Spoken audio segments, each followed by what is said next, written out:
സംസ്ഥാന സർക്കാർ നൽകുന്ന നിവേദനത്തിന്റെ അടിസ്ഥാനത്തിൽ പദ്ധതി പ്രഖ്യാപിക്കുമെന്നാണ് പ്രധാനമന്ത്രി പറഞ്ഞതെന്ന് വി.ഡി. സതീശൻ. സംസ്ഥാന സർക്കാർ അങ്ങനെയൊരു മെമ്മോറാണ്ടം തയ്യാറാക്കി വെച്ചിട്ടുണ്ടെന്നാണ് താൻ കരുതിയിരുന്നത്. പ്രധാനമന്ത്രി വരുമ്പോൾ വിശദമായിട്ടുള്ള ഒരു പ്ലാനും എസ്റ്റിമേറ്റും ഭാവിയിൽ ഉണ്ടാകാതിരിക്കാനുള്ള നടപടിയും പ്രധാനമന്ത്രിക്ക് സമർപ്പിക്കുമെന്നാണ് കരുതിയത്.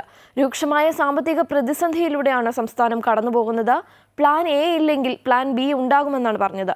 പ്ലാൻ ബി എന്താണ് എന്ന് മനസ്സിലാകുന്നില്ലെന്നും വി.ഡി. സതീശൻ തൃശ്ശൂരിൽ പറഞ്ഞു. പ്രവർത്തനങ്ങളെക്കുറിച്ചുള്ള വളരെ വിശദമായിട്ടുള്ള ഒരു പ്ലാനും അതിൻ്റെ ഒരു എസ്റ്റിമേറ്റും അതിന് സംസ്ഥാനത്തിൽ വരുന്ന ബാധ്യത, ഭാവിയിൽ ഇത് ഉണ്ടാകാതിരിക്കാനുള്ള നടപടികൾ, ഇത്രയും കാര്യങ്ങളെ സംബന്ധിച്ചുകൊണ്ടുള്ളൊരു വലിയ മെമ്മോറാണ്ടം പ്രധാനമന്ത്രിക്ക് സമർപ്പിക്കുക എന്നാണ് ഞാൻ കരുതിയത്. കൊടുത്തിട്ടില്ല. എന്തായാലും ഇന്നോ നാളെയോ അത് കൊടുക്കട്ടെ ഗവൺമെൻറ്. അതിനെ തുടർന്നാണ് കേന്ദ്ര ഗവൺമെൻറ്റിനൊരു തീരുമാനം എടുക്കാൻ പറ്റുള്ളൂ. അപ്പോൾ അത് എടുക്കുമെന്ന് തന്നെയാണ് ഞാൻ കരുതുന്നത്. കേന്ദ്ര സംഘം വന്ന് പഠനം നടത്തിയിട്ടുണ്ട്. ഇപ്പോൾ ഇതെല്ലാം ഒരു വശത്ത് നിൽക്കുമ്പോൾ സംസ്ഥാനത്തെ സാമ്പത്തിക പ്രതിസന്ധി വീണ്ടും രൂക്ഷമാവുകയാണ്. സംസ്ഥാനത്തെ പദ്ധതി ചെലവുകൾ തന്നെ നിയന്ത്രിക്കുകയാണ്.